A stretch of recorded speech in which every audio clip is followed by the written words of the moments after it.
खबर जो श्रमिक, किसान और जनसामान्यों की आधार बनती है। अर्थकारण और राजकारण के पर्दे के पीछे का राज उजागर करने वाली खबर केवल जी महाराष्ट्र पर। जी महाराष्ट्र, जनता की एक बुलंद आवाज। नमस्कार, आप देख रहे हैं जी महाराष्ट्र न्यूज़। जी महाराष्ट्र न्यूज़ लगातार जनता की बुलंद आवाज़। वहीं पर देखने वाली बात ये होगी कि दलितों पर अत्याचार होते हुए तो दिखाई देते, अब वहीं पर कहीं ना कहीं मालवनी पुलिस स्टेशन भी सुनवाई नहीं कर रही है, जहां पर जो कहा जाता है कि मंदिरों के घंटे तो ना बजे। और वहीं पर सोनू निगम जो कि एक बहुत बड़े सिंगर है, उन्होंने भी आवाज़ उठाई थी और 5 लाख रुपया देने की मौलाना ने बात की थी। आज तक 5 लाख रुपया वो सोनू निगम को मौलाना दे नहीं पाया। अब जानते हैं यहाँ कि जो दलितों पर जो अत्याचार हुआ है क्या हो कहना है। आपका शुभ नाम क्या है? मैं नितिन भाऊ मोरे, संस्थापकीय अध्यक्ष जय भीम आर्मी। मेरा नाम नितिन भाऊ मोरे, मैं संस्थापक अध्यक्ष जय भीम आर्मी। अन्याय के खिलाफ पूरे महाराष्ट्र में जब गरीबों के ऊपर अन्याय होता है, जात पात न देखते हुए उनको इंसाफ दिलाने के लिए हम दौड़े चले जाते हैं। आज ये मालवनी के अंदर 6 नंबर और 7 नंबर में जो कई सालों से जो सिलसिला चला है, हमारे जो हिंदू भाई है, हमारे जो दलित है, हमारे जो ओबीसी है, उन सब लोगों के ऊपर जो जुल्म हो रहा है, वो जुल्म के खिलाफ लगातार हमारी ये जो माँ बहन आपको दिख रही है, ये मालवनी में आकर यहाँ पर अपना एप्लीकेशन दे रही है, अर्जी दे रही है, विनती कर रही है, पर आज तक इनको इंसाफ नहीं मिला। यहाँ पर कई लोग, कौन सी पुलिस स्टेशन इंसाफ नहीं दे पा रही है? मालवनी पुलिस स्टेशन के हद में ये मालवनी 6 नंबर और 7 नंबर आता है। मालवनी पुलिस स्टेशन के हद के अंदर जो पुलिस स्टेशन आता है, मालवनी पुलिस स्टेशन, जो मेरे पीछे आप देख रहे हो, यहाँ से हम लोगों को इंसाफ नहीं मिला, बल्कि अन्याय के खिलाफ आवाज़ उठाने वाली ये मेरी माँ बहन, इनको नाना प्रकार के अन्याय को सामने जाना पड़ रहा है। ये मेरी बहन देख रहे हो आप, इनके लड़के को गए 4-5 बार पीटा गया। डर के मारे जब लड़के ने घर पे आके बोला, पूछने गई मेरी बहन, तो इनको 7-8 औरतों ने घेरा, मारने की धमकी दी। ये मेरी बहन, ये ओबीसी समाज की है, ये सुतार है, एक ही घर है उनका। इनके आदमी ने जब आवाज़ उठाया तो इनकी सास बूढ़ी सीनियर सिटीजन है, उनको मारने की धमकी गई। इनके मर्द को फ़ोन पे फ़ोन, इनके मर्द को बुलाया गया, इनके मर्द को 4-5 लोग आकर धमकाए गए। कल को इस बहन का कुंकू, ये बिंदिया, ये मांग अगर पहुँची जाएगी तो इसका जवाबदार कौन रहेगा? ये मेरे बहन को बच्चे हैं, ये मेरे बहन को सास है, बूढ़ी सास है, उनका कौन देखेगा? ये मेरी बहन शुभांगी जो हर एक वक्त ये सब लोगों लेके आवाज़ उठाती है। आज ये जहाँ पर धंधा करती है, वहाँ पर लगातार लोग आ रहे, उनको कह रहे हैं कि यहाँ पर धंधा नहीं लगाने का, ये हमारी जगह है, ये इधर से हटा दो। और ये जब बहन पूछती है, भाई क्यों हटा दो, आपको किसने भेजा है? तो यहाँ पर आदरणीय सम्माननीय हमारे जो आमदार है असलम शेख जी, असलम शेख का नाम बताया जाता है। अरे असलम शेख भाई, हम आपको पूछते हैं, अरे आप विधायक हो, आप किसी भी पार्टी को, पर इस तरीके से जुल्म हमारे जय भीम वाले के ऊपर होते हुए हम नहीं देखेंगे। परंतु पालक मंत्री भी है, तो पालक मंत्री क्या ये न्याय दिला पा रहे या नहीं? यही तो बड़ी बात है। एक पालक मंत्री होने के बाद, अरे पालक मतलब क्या? अरे पालक मतलब पेरेंट, दुख सुख में खड़े रहने वाला, इसलिए सरकार आपको पालक मंत्री बोलती है। आप पालक मंत्री होने के बावजूद भी हमारे ऊपर इस तरीके से अत्याचार हो रहा है, जुल्म हो रहा है, पर कोई उसकी दखल नहीं ले रहे। और इसलिए कई लोग आके गए, कई लोग मालवनी नंबर 6-7 में आके गए, फिर भी कुछ नहीं हो गया।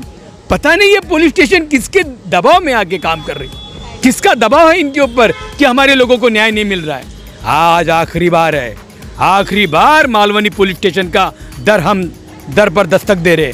आज उनको कहने वाले, हमारे माँ बहन की जो स्टेटमेंट है, हम वो जो चाहते हैं उनको बताया जाता है, इसका नाम मत लो, उसका नाम मत लो। अरे जब जुल्म हो रहा है तो नाम नहीं लेंगे तो क्या करेंगे? अरे किस दिन का इंतजार कर रहे हो? खैरांजलि का इंतजार कर रहे हो, या मेरे माँ बहन की इज्जत लूटने के बाद, इसके टुकड़े टुकड़े होने के बाद तुम कार्रवाई करोगे? अब बहुत हो गया। हर चीज का एक अंतर रहता है, एक मर्यादा रहती है। कई हिंदू भाई छोड़ के चले गए, आप चाहते कि ये लोग भी छोड़ के चले जाए? अरे मलाड में महाड़ा की तरफ से जो घर दिया है वो रहने के लिए घर दिया है। वहाँ पर कोई कानून नहीं है कि रहने के लिए जो घर दिया है वहाँ पर कोई मस्जिद बनाए अपने घर का या कोई मंदिर बनाए। मैं जय भीम वाला हूँ, हम लोग बौद्ध विहार भी नहीं बना सकते। क्यों? क्योंकि शासन की पॉलिसी है, घर और जगह दिया है रहने के लिए। अरे तुम वहाँ पर मस्जिद खड़े करें, तुमने पहले कहा कि हम सिर्फ पढ़ाई करेंगे, लोगों ने कहा कि ठीक जाने दो।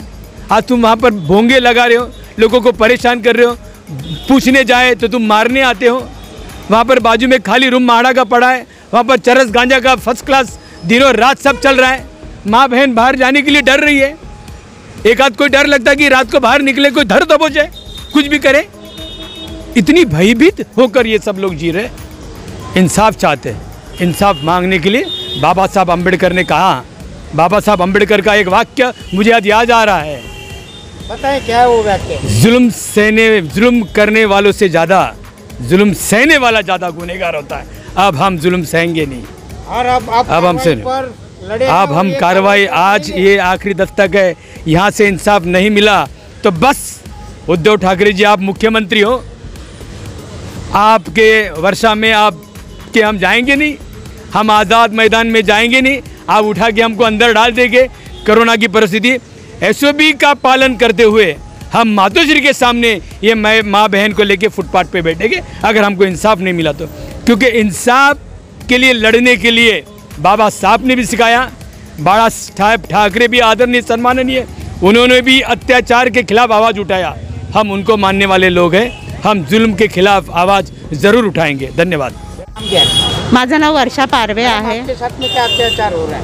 जब हम लोग ने मस्जिद के आवाज़ के लिए और बाहर बैठते इसके लिए कंप्लेंट किया तो तभी तो वो लोग कुछ नहीं बोले, लेकिन बाद में 2-3 महीने के बाद उन्होंने, मेरा लड़का छोटा है, उसके ऊपर जाते आते अरे यही है वो उसका लड़का जिन्होंने कंप्लेंट किया, उसके ऊपर टारगेट करके उसको मारे।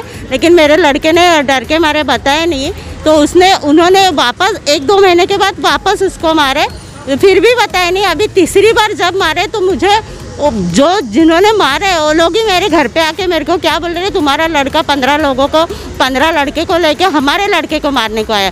जब मैं वहाँ पे छानबीन करने को गई तब मुझे पता चला कि मेरा लड़का नहीं मार रहा था, वो लोग मेरे लड़के को मार रहे थे। तब मुझे असह्य हो के मैंने फिर पुलिस में आके कंप्लेंट किया। आपको कितना सहयोग किया मालवनी पुलिस स्टेशन ने?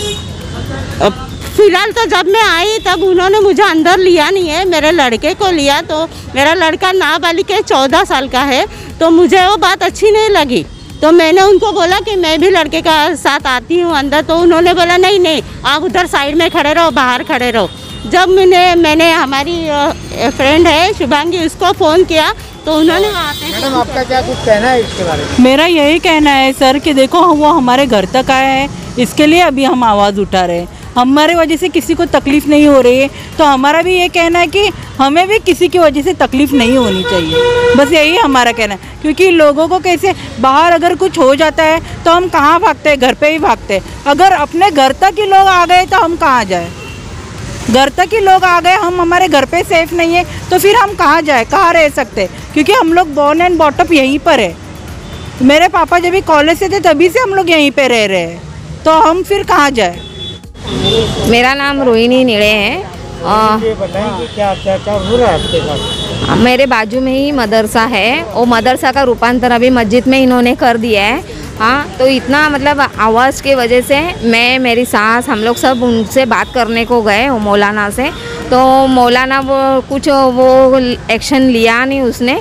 और उसके बाद में सुबह मतलब 13-12 तारीख को अगस्त में ऊपर से इतने बरसात में है ना, मेरे 8 दिन से है ना छपरे के ऊपर है ना 8 दिन से पानी लगातार इन लोग फेंक रहे थे। हाँ, ख़राब पानी, गटर का पानी ऊपर से फेंक रहे थे। तो उसके लिए मैं जवाब मांगने गई तो उन लोग ने मेरे को झिड़की दे के भगा दिए। और मेरे बाजू में ही है वो, और उन्होंने एक दिन ऊपर से बड़ा सलिया मतलब रॉड पाइप रहता है पानी का, वो फेंक दिया ऊपर से। मेरे बच्चे नीचे नाश्ता कर रहे थे, एक लड़की सोई थी, पतरा चीर के नीचे रॉड गिरा। हाँ, मतलब इतना बड़ा रॉड फेंका। हाँ, 17 नहीं, बच गया मेरा लड़का, उसके सामने ही गिर गया। वो भी प्लास्टिक मैंने डाली थी, इसलिए वो प्लास्टिक में अटक गया। पुलिस स्टेशन में मैं आई 48 हर्स के बाद में इन्होंने हम लोग के साथ में कार्रवाई की। हाँ, मैं इधर रोई, उद्धव ठाकरे का नाम लिए, तभी उन्होंने फिर कार्रवाई करना शुरू किए। लेकिन हाँ, देख रहे थे जी महाराष्ट्र पर जिस तरीके से अत्याचार महिलाओं पर भी होते हुए नजर आता है। अब वहीं पर मामला कहीं ना कहीं नज़र भी आता है जिस तरीके से सोनू निगम एक फिल्म में जो कि सिंगर है बहुत बड़े, जो कि चिट्ठी आई, एक फिल्म आया था बॉर्डर फिल्म में जो जिन्हें खिताब मिला था, वहाँ पर उसने भोंगे पर भी बात की थी और मौलाना ने कहा था मैं 5 लाख रुपया दूंगा।